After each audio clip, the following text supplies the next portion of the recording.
আমার এলাকার আমার সবচেয়ে প্রিয় জায়গা এই ডাকাতিয়া নদীর পাড়টা। এটা যেন অনেকটা মাইকেল মধুসূদনের সেই কপোতাক্ষ নদের মতো। আমার খুব প্রিয়। খুব ছোট বয়স থেকে আমি এই জায়গাটাতে আসি, আমার ভালো লাগে।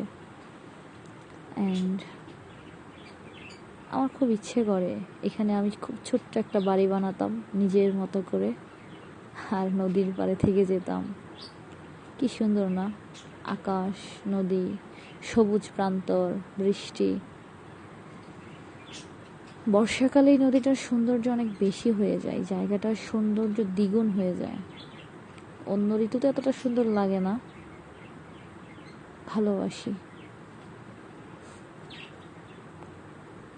গ্রাম ছাড়া ওই রাঙা মাঠে আমার মন ভুলায় রে।